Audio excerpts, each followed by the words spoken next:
For more great content, make sure you follow 717 Sports Media on all your podcast listening platforms. Also follow us on social media, on Twitter at 717_sports, Facebook and Instagram at 717 Sports Media.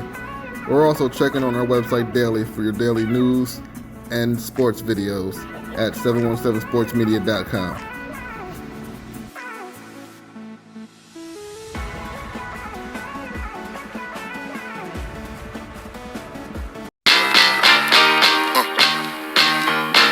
Sir, welcome everybody to week 0 of Around the 717.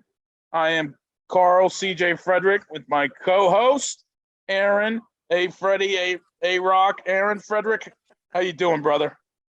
I'm doing great, man. Another Wednesday and heading into week 1 of these games. Couldn't be more excited. You know, it is week 1. I like to call it week 0. Some people don't like that term, but it's just so weird having games before Labor Day. They just changed.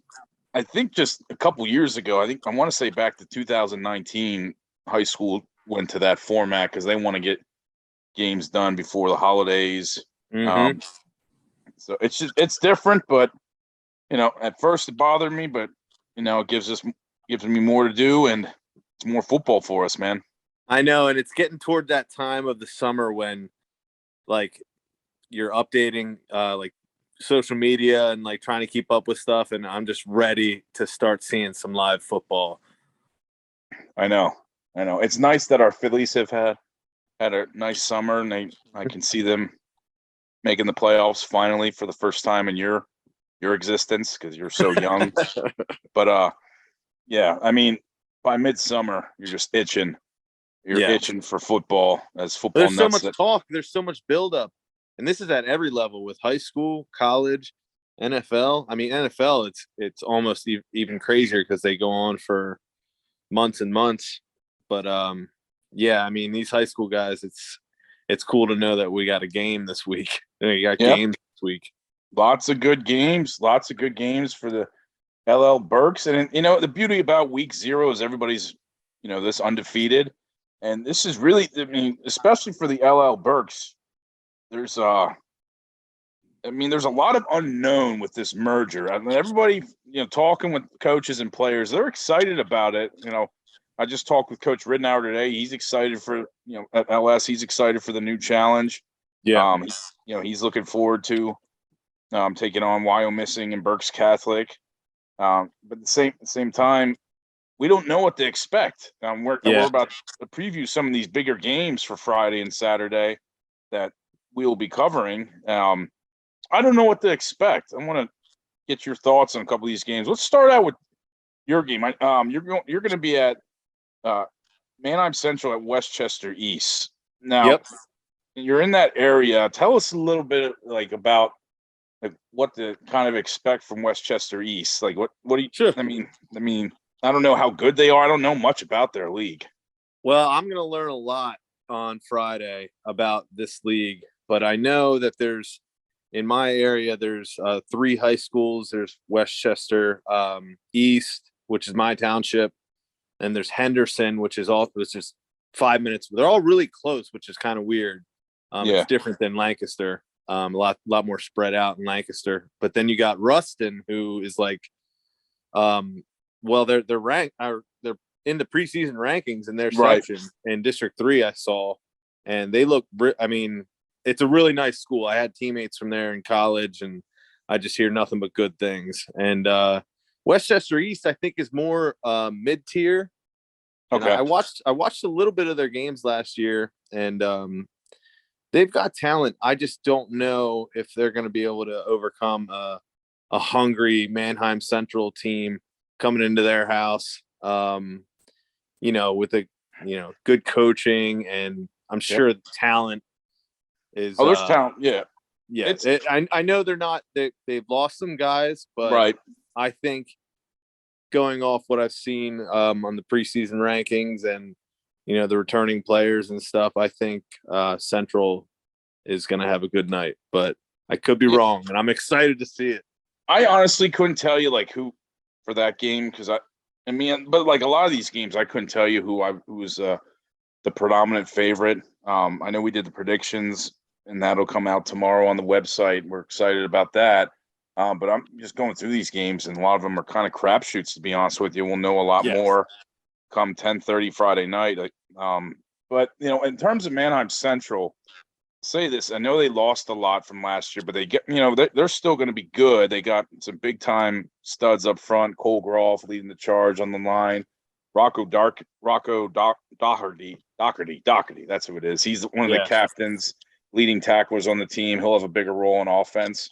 One thing to note: so Coach Hahn, our guy, his son is going to be the new starting quarterback this year. I did see that. Yeah, I was trying to think of the name as you were listing off those names, but yeah. So he wasn't the starter last year. No. So last year, Aaron, they had Judd Novak, an excellent player, more of a running, kind of a dual threat quarterback. He is. It's killing me because we interviewed him too. He's a great kid. He's going to play at I believe Kutztown right now. Okay.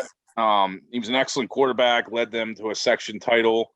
Really, really elusive on his feet. I watched him against Cocalico last year when Cocalico was running up and down the field, and it was a big rainstorm. He took over with his legs and propelled them to victory. So he's gone along with some other playmakers. Owen Sensenig's over at Millersville. He's expected to see some time early as a wide receiver. Logan Saunders, big time defensive end / tight end. He's playing. I want to say he's at Shippensburg. Yeah, that sounds. They got boatloads of guys going to the PSAC and stuff. Yeah, and that's a yearly thing for Central. Yeah. Now, who's texting me? No, right. And for those who don't know, sending guys routinely to the PSAC means you got a good program. Right. I don't think people realize how good the PSAC is in college. Oh yeah, absolutely. Absolutely. So they just have such a well-ran program, and they're a football town, Mannheim. Oh, absolutely. It really is. It's a beautiful thing to watch. Zach Hahn will be the starting quarterback Friday night, barring any changes. He is Coach Hahn's son. Apparently, from what I talking with some of the Central kids, he can sling it. I don't know much about him, but good. I know it's Coach's son, so I'm sure he's well prepared. Central's a little lighter on numbers than normal. I think. Yeah, you said 40 some kids. And when a team tells you 40 kids, that usually means 35. Because if kids quit or get injured, guys will get injured. And it's weird in high school football. If you have a good group of seniors, the numbers almost don't matter quite as much. Good point. But yeah, ideally you'd want to have about 50 to 60 kids, but nothing's perfect. Not everybody wants to play. That's true. Very true. So that game, did you pick Central or who'd you pick? Of course. Yeah. Yeah. And that's not a slight toward Westchester East. Right. A lot. And I'm excited to learn because like I said, Central's kind of like that football town. And I moved to this area a year or two ago, and it's I want to see what the town is like here at that game. I want to see the atmosphere, and I want to see what kind of playmakers they have this year. Kind of follow them a little bit. Yeah, it'll be a good one for you. We set you up with a good one for Friday night. So make sure you follow Aaron on Twitter. What's your Twitter name again? It's just it's first and last name, Aaron Frederick. Jalen Rager fan club. It's not that. You'll never let that one go. Gosh. Ever. I'll never let you off the hook for that. Ever.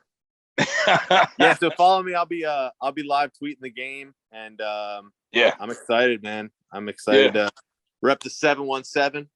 Your first assignment, we gave you arguably the best game in the district, so you're welcome. I strategically have been planning that for years. So he's been planning it. He knew it all along. I moved here 2 years ago just for this game. That's all you did. That's the only reason you moved there. That's it.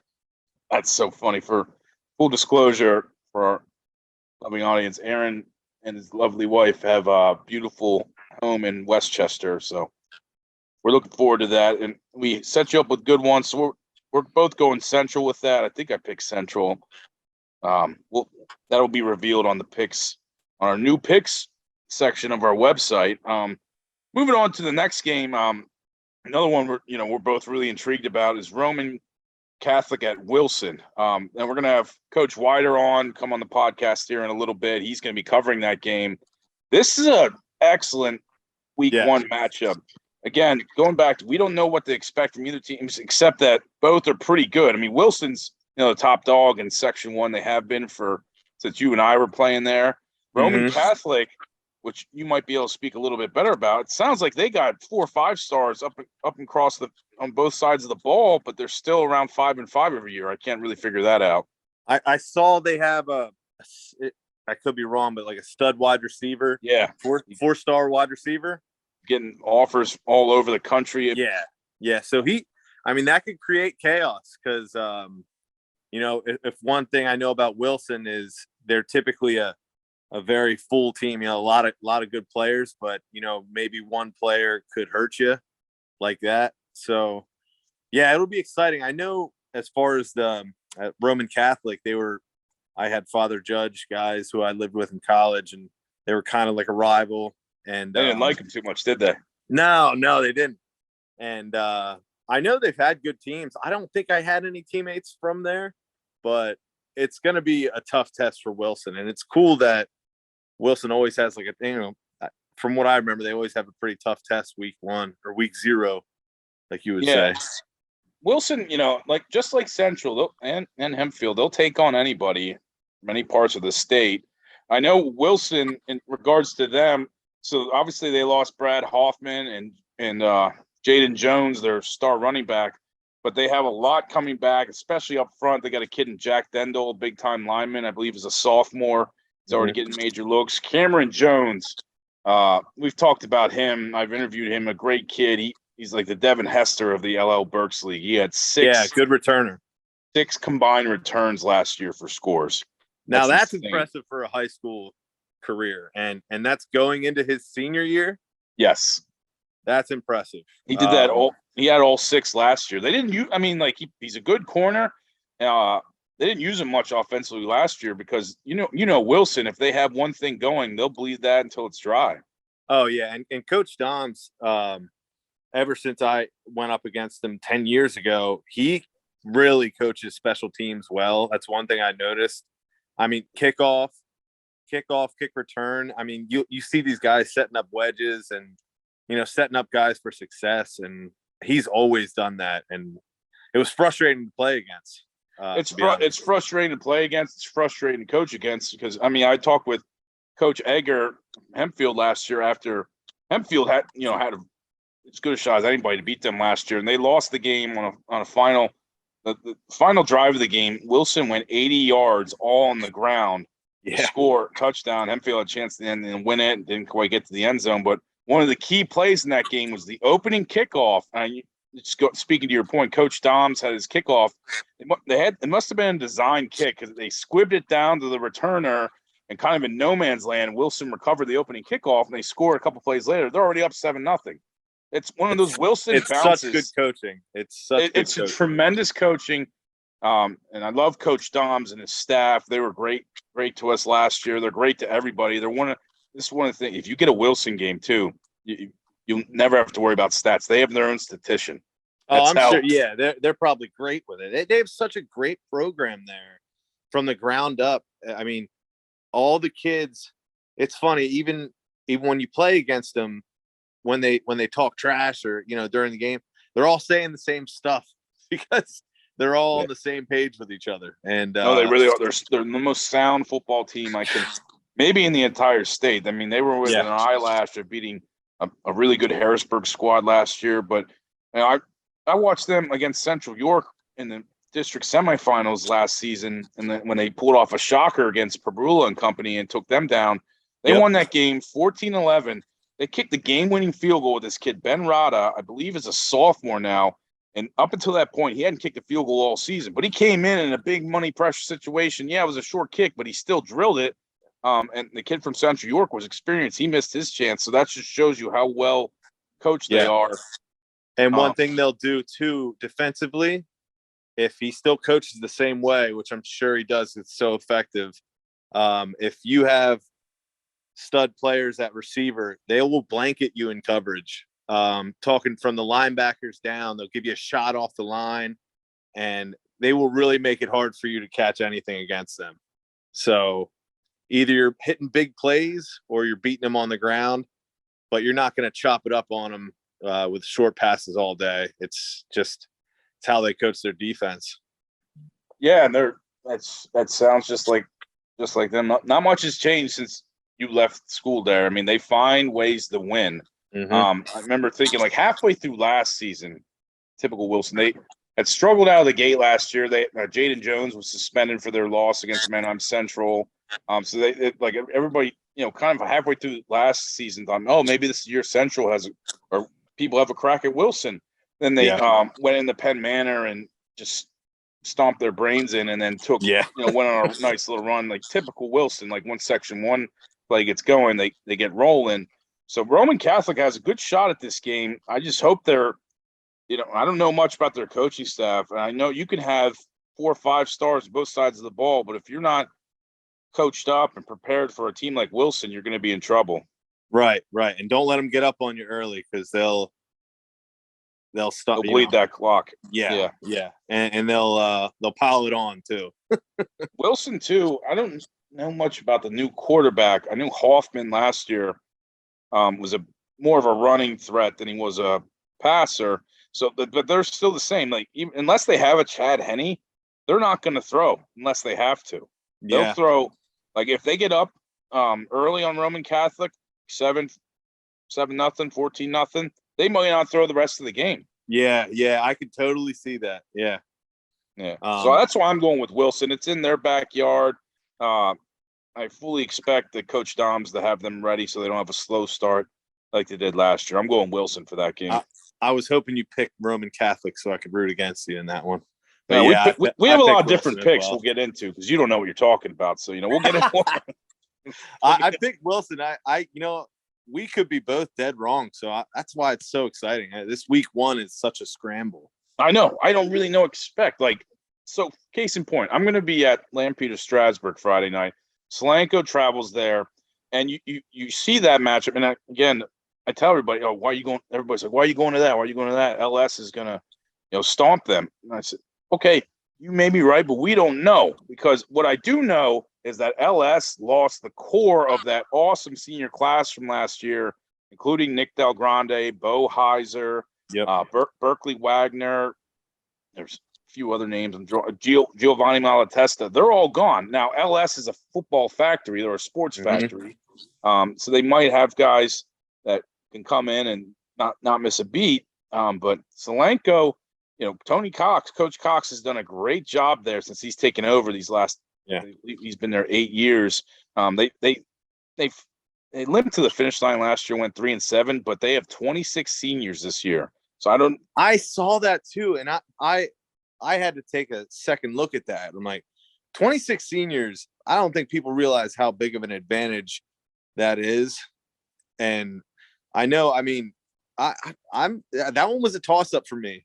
It's more of a toss than people think too. Like if we were to have, some, like my LS homer Logan Moyer, who's at Susquehanna now, like he's been texting me all week, it's going to be a bloodbath, yada yada yada.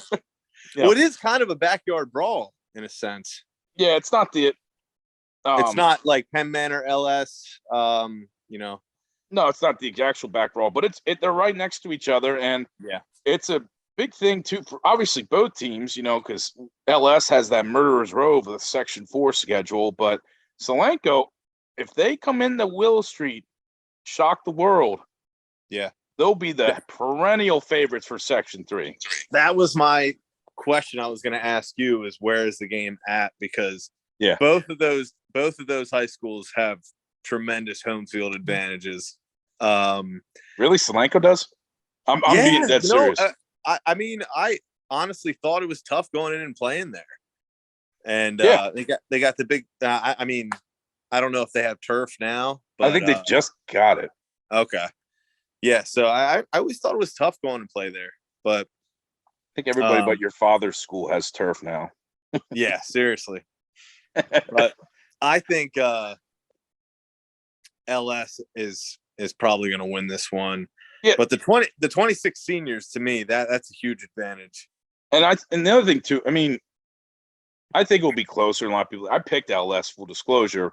I think it'll be a game for about 3 quarters or so, and then LS will pull away by a couple touchdowns at the end. Yep. But it could be the game. They say there's no such thing as a good loss. But it could be something for Solanco if they're able to keep it within a touchdown or two.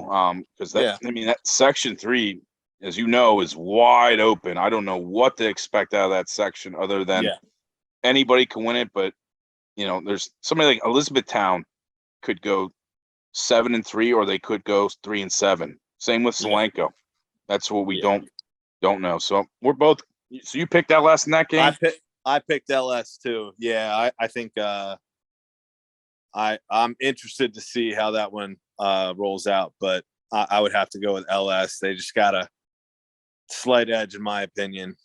Yeah, I agree. I just think it will be. I mean, I know all the writers have, are making fun of me because I gave them all much. They all think they got better games than me, but I'm looking forward to it, and I'll have scholarly updates throughout. Next game, our alma mater, Penn Manor, travels to Conestoga Valley. Ooh, yeah, that one.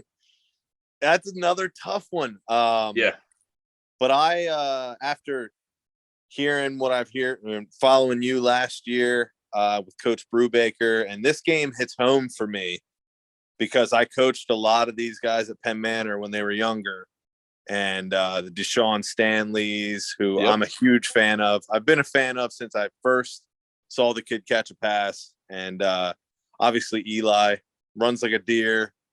He can throw a little too. Can throw all over the field. He's got a very natural arm. I know there's some guys up front on the line. They got some dudes. Sebastian Sebastian Rivera, Jordan Martin. They got Penn Manor's got dudes up front, and they're looking to they went 5-5 for the first time last year in 8 years, and the first time in the John Brubaker era. That all being said, Conestoga Valley, this new coach, and they're playing with some motivation. They had the terrible loss this offseason of 2 players in that tragic accident. John Stepanski is the new coach there. He comes over from the YAIA. He's going to have them motivated. By all accounts, too, they sound motivated. I'm hearing reports they looked really good in their scrimmage against Lampeter Strasburg. And we have friends on Penn Manor staff who know this is no pushover. So, I mean, this is a game Never a pushover. Never. We'll watch the last. And full disclosure, I went to the Penn Manor CV game last year.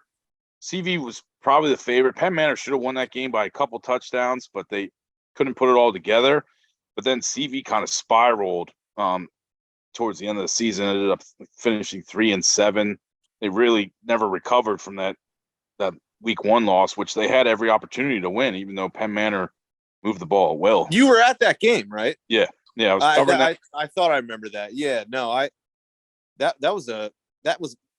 Correct me if I'm wrong. Is that when you got the interview with Brew after the game, Coach Brubaker? Yep, I got the interview with Brew. That was it started. That's where he won me over in that interview. I thought that was cool. Coach Brubaker is a class act and a great dude to work with. He's one of these guys. He's just easy to root for. I compare him to Coach Sirianni for the Eagles. He's just somebody you can get behind. You never know how much success it's going to lead to be honest with you, but he's easy to get behind. And when he did that, I wrote it in my end of the year article. When he gave me a little nod, and you could hear on the interview say, "I appreciate your coverage." That meant the world. That's just cool things that he does. He gave me an interview before the season because Penn Manor was going through so much last year with the construction. COVID, they demolished their whole school. Yeah. They finally have a weight room now, which is good. Oh yeah, the weight room and their new facilities I hear are awesome. Yeah, no, it looks beautiful. All reports are they have about 60 plus kids out. They had a good scrimmage against Elizabethtown where they really took it to them. So, I mean, I picked Penn Manor. No homerism at all. I am nervous for my comments in that game. Because CV, they still got a couple kids. They got a kid in Avery Tran who can run up and down the field. They got some big linemen up front. They'll be aggressive. And is it at Penn Manor? No, it's at Conestoga Valley. Okay, all right, yeah, that'll. that's a tough game. It's always tough going out on the road week 1. And yeah, I'm a little nervous for my boys there at Penn Manor, but you know, I think they have a good shot at it. I picked Penn Manor. So yeah, no, I did too. That should be an interesting matchup because CV's in that section 2, which is, tough sledding for them with the merger, because they're a new head coach and, they're rebuilding their team and they get in, you got to play the likes of Penn Manor. And then you go into section play, you have Manheim Central, Warwick, yikes. Exeter, tough schedule. Governor Mifflin. Yeah, it's one of those years. But, Coach Stepanski's, he's a winner, he can, and he'll get them on the right track regardless of how this game turns out Friday night.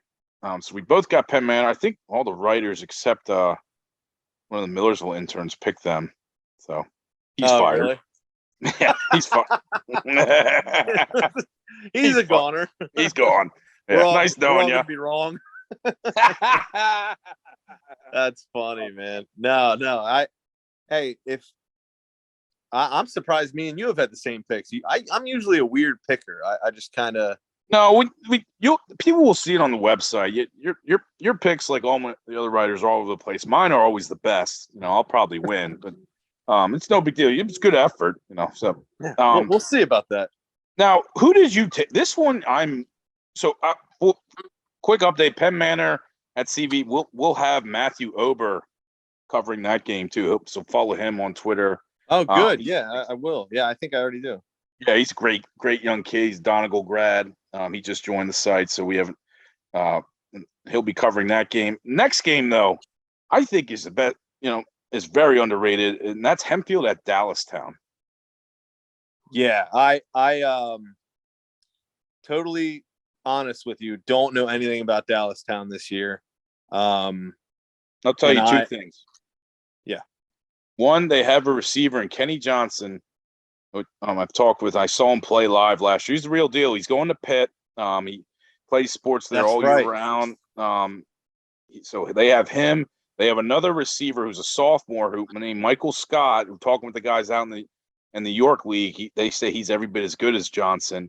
They have actually three things. Then they have a new first-time head coach in Coach Murphy. And Dallastown went 6-4 in a good YAIA league last year. They got roughed up by Central York and York, but they still finished above 500. So they're you don't know with some of these teams from out of conference or in the league, quite frankly, what to expect. But the same can be said for Hempfield. Dallastown's a tough program. Yeah, I mean, I remember playing them. Well, back when you played, I remember they were on your schedule regularly, like first game of the year. Yeah, they might have been in our section at one point. Okay, but I mean, they were playoff team back then, and when I played, and I think if they're gonna get talent, and like this kid you're talking about, and I think Coach Egger's in for a good season. They got that running back, linebacker. Still learning the names. So interrupting Aaron's talking about the game. We have our special guest, Coach Weider, coming on. Oh, there he is. What's up, Coach? How you doing? We're doing well, man. How you doing? I'm doing all right. Hey, I just want to let you know, I'm like some people we know. I actually show up when I'm supposed to. Oh, yeah. I'm not saying anything. I'm just saying, some people we were talking about. He's starting with the pot shots. Love it. Oh, jeez. I love it. He's got a shirt on, though, Patrick. Looks nice, man. I don't even have one of those yet. Yeah, we won't tell I stole this from CJ, full disclosure. He did. Good. He did. It fits me a little better anyway, so. Yeah, he's got smaller arms. Man, he's got smaller arms, so, he's good. Anyways, Coach, we were just talking about the games. We're going to have you discuss this awful accident or incident that happened at Middletown. Real quick, give us the thoughts on your game, Roman Catholic at Wilson. I'm really pumped for this game. I can't wait. First, Roman Catholic's got some crazy D1 athletes. And so I was looking at their roster. I was talking to some guys from Philly. And so they got this guy named Tyseer Denmark. He's a 4-star, top 100 recruit, That's the receiver you were talking about? That's the receiver. He's getting looks. Oregon, Ohio State. He was at Oregon, Ohio State. Alabama's offered him. I'm sure Penn State's offered him as well. But it sounds like he might be more of a national recruit. So he's a great receiver, free safety. They got a kid named Ash Roberts, who's like a 2026 receiver, and then receiver skill, and then Julian Green, another one. So they got like great skills. So what the matchup is going to be, and I remember for all my coaching days, is you're going to have superior skill at Roman Catholic, but Wilson is going to be really good up front. Wilson's going to try to run the ball, chew that clock. Yep. It's going to be a matching styles. Like, I definitely think Roman Catholic's going to pop some touchdowns on them. They're too talented. So I think it's going to be a really good game. I mean, if you ask me, I'd lean towards Wilson because just a little more experienced head coach. Dom's been there forever.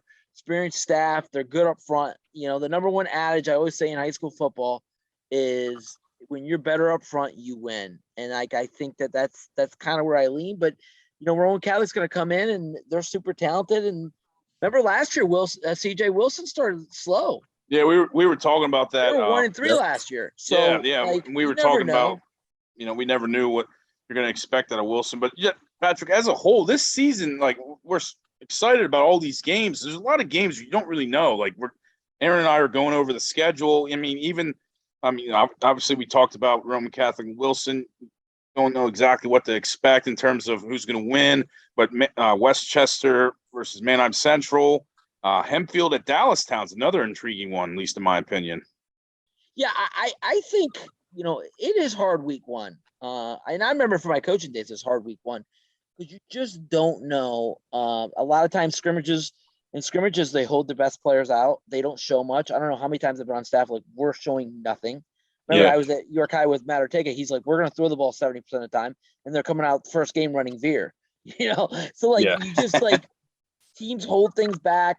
So it is hard. It's kind of like it's a little bit like NFL and college. You don't know. Nobody shows anything in the preseason in the NFL and college. They don't have anything. So you don't know. I agree. Week one's hard, and then when you get schools outside the area like Westchester, I don't know how good Westchester is. I mean, if you give me two LL, like you give me Hempfield, Dallastown, I do feel pretty good that's going to be a good game. I lean towards Hempfield because they're experienced, but like Kenny Johnson could pop a couple touchdowns and they're in the game, right. In the game. Mm-hmm. But I understand that game. I don't know when you get schools. Like, think about, was it next week or the following week? Next week, Manheim Central gets a Makalata from New Jersey, right? See, I don't know anything about them. I mean, I'll research them. Yeah. I saw that too. Yeah. Weird. You never know. Outside of I think CD East is going to shellac Reading, and I think. Come on! You can't give our guy Coach Troy a little love. Sorry, I think McCaskey's going to have a hard time against John Bartram and some of the other games. I mean, it is hard week one. You just don't know.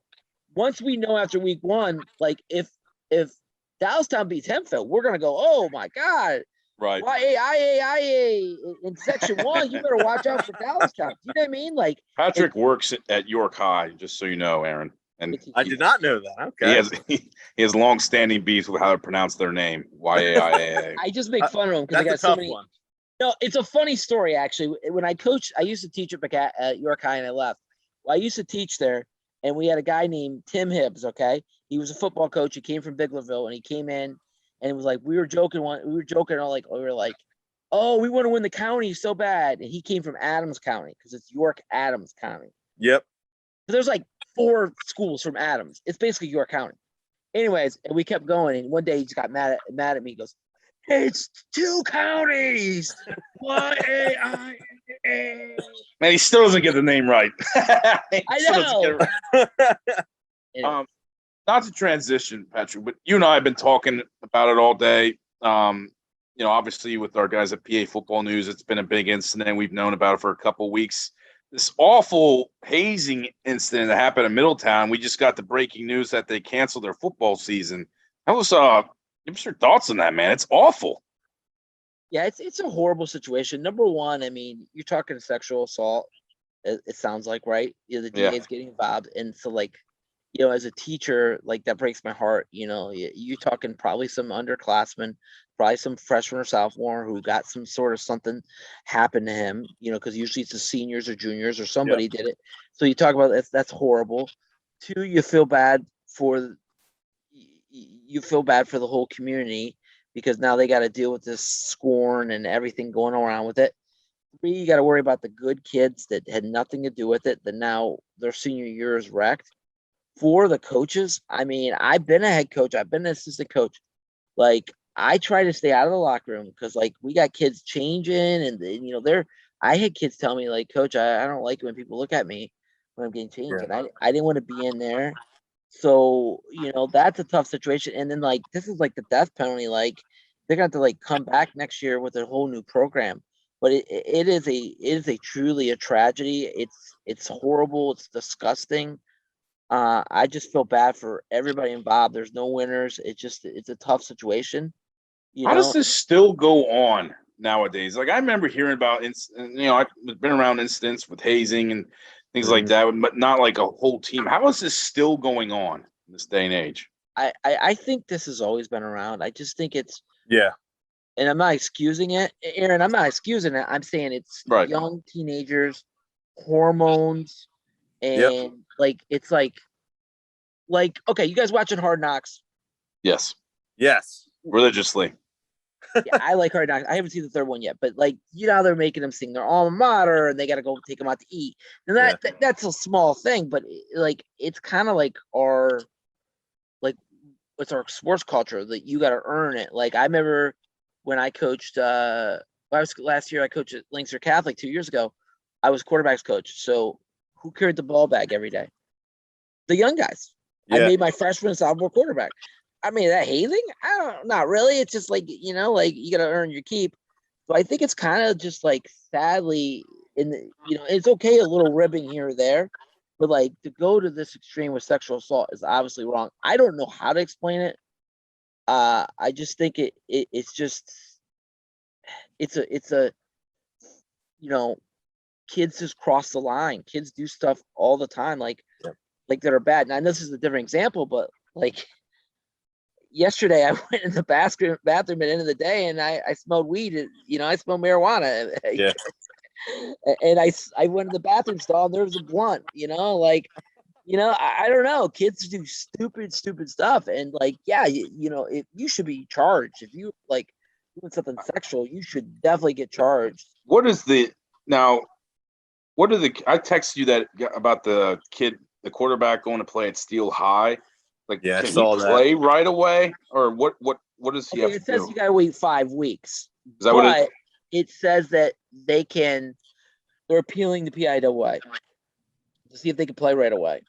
Couldn't that drag out if they try to appeal it, or? I'm not sure. I'd never heard of that, but what is the financial aspect of this going to be on Middletown or community? Because like, if this happened, like if my sons are playing at a school and whether they're involved or not, I mean, if they're not involved, I mean, I'm horrified, but like at the same time, I want them to play football. Like, what's the reaction in Middletown going to be? Like, is there going to be like there's got to be lawsuits, stuff coming down? There could be lawsuits. I mean, for sure. I imagine the parents are devastated. I know you have kids, CJ. I don't know if you have kids, Aaron. I have an 8-year-old and 5-year-old, and yesterday they went to kindergarten, 3rd grade, and like, you send your kids to school to be safe. Yeah. And you send them to play sports and band and everything that's involved. You don't think this will happen. And so, like, I feel for the parents. I feel for the kids. I don't know what it will take to end this, because this is not right. Hazing somebody like that when it especially comes to sexual stuff, is like really wrong. And it's a shame. There's no winners in this. It's just all like, it is extreme to cancel it, but I understand why, because they have enough video evidence to do it. There's another school up north in our chat group with PA football, CJ. Yeah, is that Athens or what is that? What's going on there? There was actually Mohawk too. Really? Mohawk there's a school in Mohawk. Yeah. I was talking to my buddy. He lives in New York. He told me about one on Long Island that was in 2004 that was really bad. Psychotic, who's in that group, he said that the one in Texas, that just came out. So like, this is a national problem, and I think it's just boys are just dumb. I'm not trying to be rude, like Aaron, right? I mean, I did some dumb stuff. I mean, 15 to 18. I mean, and I know that's when you're supposed to have fun. That's when you're supposed to do dumb stuff. But when it crosses the line, I'm stunned that it got to this level in this day and age. Another thing is mob mentality. Like you get like 6 to 8 kids together, and like that, studies have shown the mob mentality, like with riot or something. Yeah. Like people are a bunch of wusses, but you get like people together, and then they like it's the whole psychology. I'm not condoning it. I'm just saying, like, we gotta really, and I feel for the coaches because I've been there, and I was telling this story earlier at work. When I was head coach at Kinderdale, the superintendent of our schools walked into our locker room, and it was messy, and she was mad at me and wrote me a nastygram. So I know that's not hazing, but like, I tried to leave it to the kids. Now I didn't have to then. I had to make them run, and we had to clean the locker room. But like, a lot of times, the locker room has been like your place as a player. You guys monitor it, trust your seniors. Yep. Coaches, I don't think you can do that anymore. I think you're gonna have to be more proactive and just go in there or have these conversations. Like, I don't know. I can't, like, so somebody like Coach Doms or Coach Hahn, who I think the world of, I can't imagine, while there's maybe little instances, I can never imagine something like that happening in a culture, just knowing them so well. I mean, I'm not saying it's not possible, but I think, Siege, a lot of it has to do with when you're in the locker room, is you're forming such a big bond with guys. Yeah. And I'm not saying this relates to the sexual harassment or anything like that, but you stop, and especially at a young age, you stop thinking about what you're doing and kind of just go along with the crowd. Like Patrick was saying with the mob mentality, it's like kids can do amazing things in that age, but they also can do terrible things. Yeah, no doubt. That age. No doubt. So that is one thing. And it's like, I can just see a locker room getting out of hand. And it sounds to me, from what I saw in the article, is the coach was trying to do some investigating into it, and then was just like, all right, we're shutting this down. And now, I mean, yeah, I agree. We had a coach. I mean, the coach was only there like a year. Yeah. So, I don't, I mean, I agree with like a Dom's, like I'll tell you this, when I was at McCaskey, I remember I found out at the end of the year that when we were out to practice, there was like, we always locked our locker room and we didn't let anybody in, but like they must have got in or something. And like 2 of the kids hated each other and they got in a fist fight. And I didn't find out this till December. So like, I don't know, kids are just sneaky and they get away with stuff, and not it's its own world. Well, it's an awful situation. We hopefully all parties involved learn and grow from it. That's all you can hope for. I mean, it's just this affects them canceling the season 2 days before their first game affects so many lives. Like you saw Lower Dolphins looking for an opponent now. Yeah, they'll get forfeit wins out of this, but you've been preparing. Lower Dolphins probably been preparing for Middletown for close to a month, and now they have. Do they get on the next week? I don't know if you can find an opponent on 48 hours notice. But it affects so many lives. It's really unfortunate. It dampers what has been a fun off season, Patrick and Aaron. With the merger and everything too, because there's a slate of awesome games Friday night we're looking forward to. Yeah, it's just horrible with Middletown. I mean, like, I just couldn't believe they canceled. But I mean, I'm not blaming the AD or the principal or the superintendent. Like, I think that they felt it came to that extreme. It's gonna be interesting to see what happens with the DA. Are there kids that get pressed charges? I'm assuming there probably is. Right. What's gonna happen? Yeah, I don't know. It's sad that this is the ugly side of sports. It really is. There are some negativity. There's some negative things about sports, and this is one of the downsides of sports, that it can happen. Right. It can happen. It can happen anywhere. You don't want to think that way, but that's the unfortunate truth. All right, Coach. Well, so you'll be at Wilson. What time are you going to be there Friday night? I'll be there around 6. 6 o'clock. I can't wait, man. I'm excited. Are you excited to see Cam Jones? Yeah, he's good too. He's a dynamic returner in corner. I wonder if they're going to get him on offense a little bit. Yeah, we were talking about that before you came on. Last year they didn't. You know this. They didn't use him unless it was. He was like the Devin Hester of the LL with 6 returns. But this year with Jaden Jones being gone, you would expect him to have a bigger role offensively.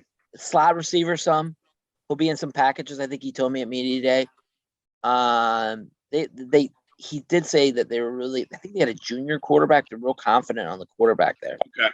So they're going to be good up front. They'll be able to run the ball. The key is can they limit the explosive plays of Roman Catholic? If they can limit them, they'll have a shot. I play 2 high safety. I double that to see again. I'm make them drive. I don't know how many times. Like Make Coach beat you. McCaskey, it was like, okay, they're gonna sit back in a 2 high safety and they're gonna say, okay, take a 10-play 80-yard drive. Can you do that? Yeah. Okay, we can't because we're going to do penalties and turnovers and all this craziness, and that's why we can't. And so, that's what I would do. I'd be like, I'm going to net these guys, see if they can drive on us. Mm-hmm. Yeah, well, you got a good one. We following your updates. It's at Football Coach. Is it at Football Coach 79? I always get your Twitter name wrong. Yes, it is at Football Coach 79. All right, so follow Coach Weider for updates for Roman Catholic at Wilson, one of the best games in the county. Check him out Friday night. Thanks. Appreciate you coming on, Coach, on the short notice, man. Yep, no problem. Have a good one. Nice meeting you. Thanks a lot, Coach. Check out his podcast Sunday night. He's got a special guest coming on. It's called College Football Index. Change there the you name. go. Check it out. All right. Sunday. Check out his special guest. You'll love it. Hey, we are. He's trolling. I was waiting for him to troll. I knew it was coming at some point. That's funny. So, as you know, Patrick is a huge Ohio State homer. He's an Ohio State alum. But he loves his college football, but he loves his high school football. As you can see, he has a wealth of knowledge on not just the game, but unfortunate situations like that. Yeah. No, I appreciated the perspective. That's for sure. And it was so he's a teacher at York? Yeah, so Patrick, he just started teaching there this fall. He was teaching for the last, I want to say 5 years at McCaskey Special Education, and he just came on with Brandon, Coach Way, who's been teaching at York for several years. But he's been around the district. He knows the game, and he knows the league, too. He's coached everywhere, from McCaskey, Central York. He was the head coach at Kennerdale. Lancaster Catholic was his most recent stop, and he's taking a break from coaching and has a wealth of knowledge of the game. Yeah, definitely. So we didn't finish this up. Did you take Hempfield or Dallastown? I took Hempfield. Yeah, I did too. Yeah. I did too. I'm excited to see that one now because I don't know much about Dallastown, and I kind of am rooting for Coach Egger. I just know from past experience he's good. So, did you just log out of here? No, you hear me? Yeah. Hold on. No, you're good. I hit a button by accident. Oh, hang on a second. You're good. I'm like, oh, it went to a different screen here. But yeah, I think Hempfield will pull it out. Yeah, I do too. I picked Hempfield. I think that's one of those things where if Kenny Johnson, who can run by anybody, if he pulls away a couple touchdowns early, Coach Egger's squad could be in trouble. But all intents purposes, Coach Egger will have Hempfield competing for the section title this year. I'll go on record say that. Yeah, I agree. Yeah, I think they're a sleeper to win the section. Yeah, I'm not just saying that because he was one of our favorite guests last year, and he's one of the nicest guys in the world.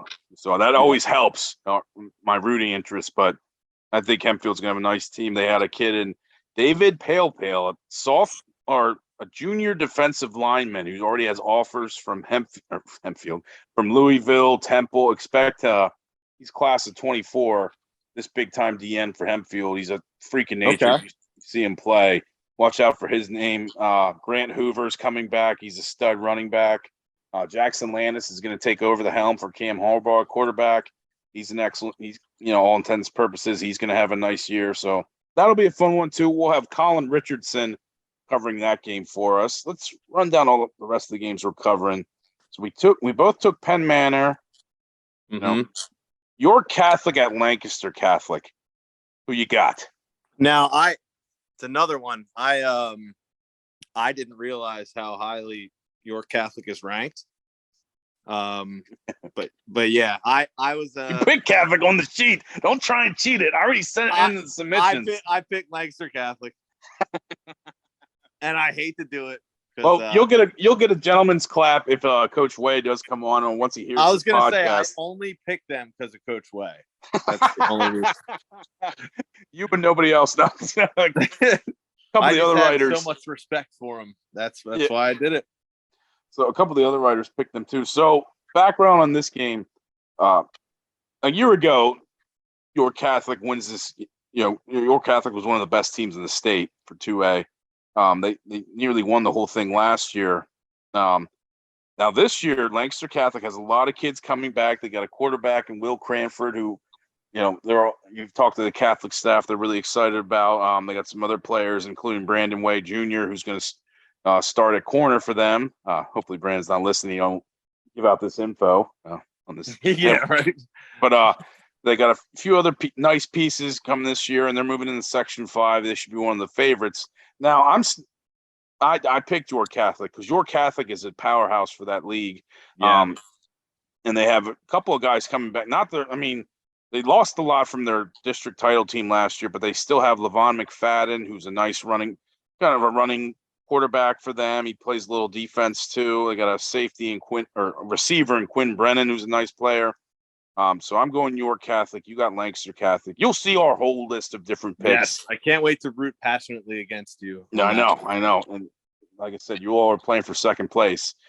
We will have new writer Scott Geibel on the call for that game. He'll be covering that for 717. He's a student at Millersville, and it will be his first action.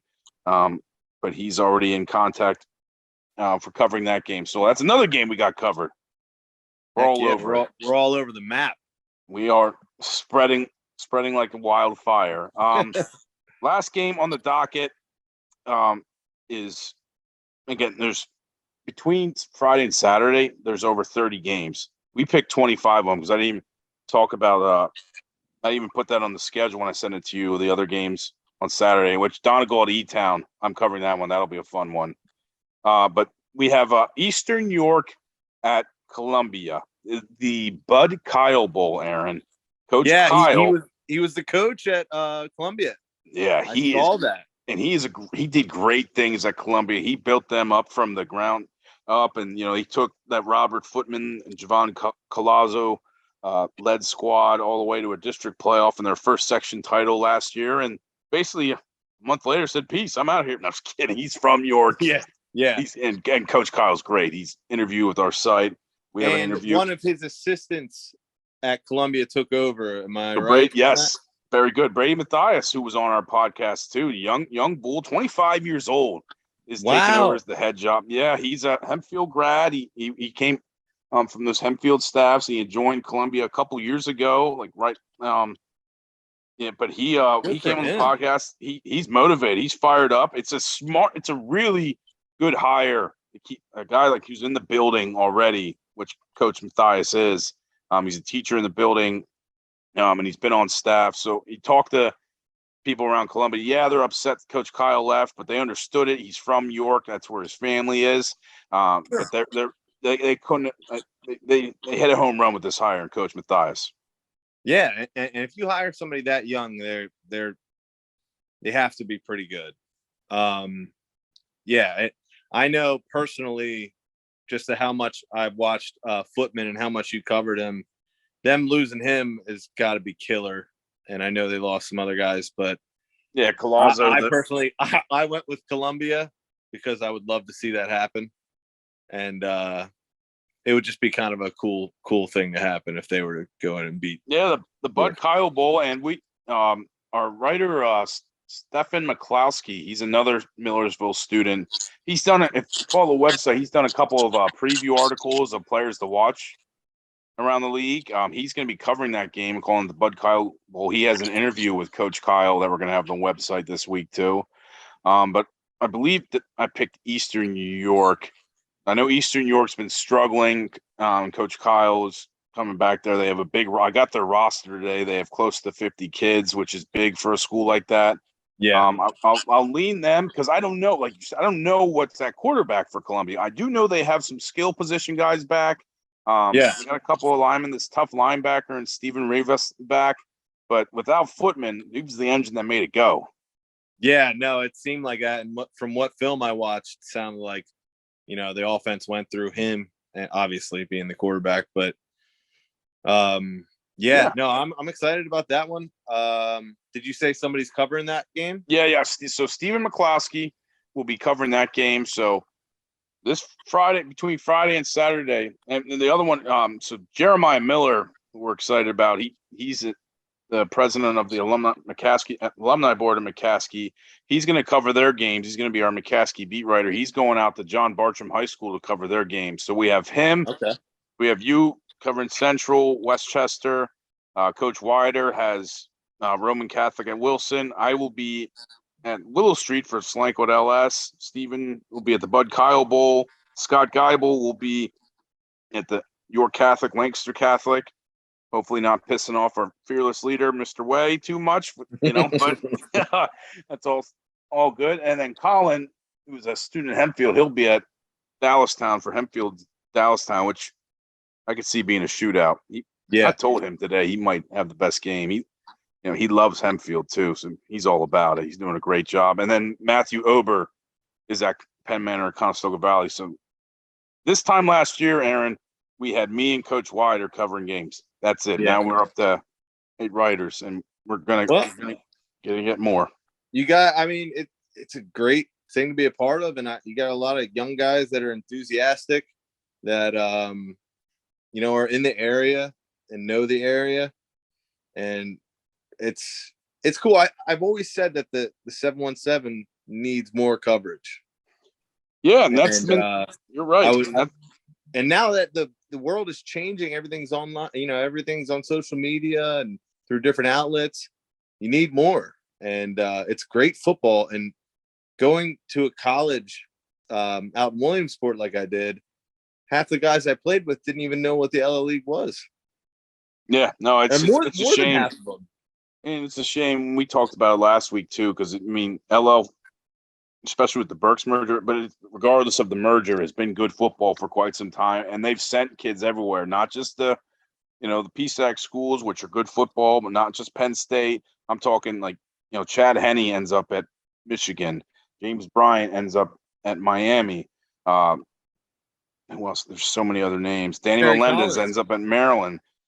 Just last year, Ryan Brubaker out of freaking Calico High School ends up at South Carolina. So we send kids everywhere. The lineman from LS who still plays for the Texans. Well, they have a kicker. He was on my all-star team. He's a monster. And Matthew Wright is the kicker. He was kicking for the Jaguars last year. He's an LS grad. But, just last year, Nick Del Grande got a full ride to Coastal Carolina. We're hearing good things about him. Nick Singleton, we're expecting him to play next Thursday. We know it. We've talked about him ad nauseum. So it's a very talented league. I'm excited for the merger. I don't want to hear about anybody complaining about traveling, because I got further travel than all of them, so they all can get used to it. But we're excited for it. Catch us, follow us on Twitter. Feel free to, if you're at a game, you want to tag us with any scores, we'll be happy to give you credit, any photos or any breaking news. And it doesn't just have to be about football. While football, we love football, we love other sports too here at 717. So check us out and give us a follow on Twitter, 717 Sports. We'll be back next week with another special guest. Until then, Aaron, let's enjoy the Phillies and let's have a good time. Absolutely. You'll be seeing a lot of these shirts out and about this week. Yes, Week sir. 1, baby. Week Let's 0. go. Week 0. Let's go. Thanks again, everybody. Yeah.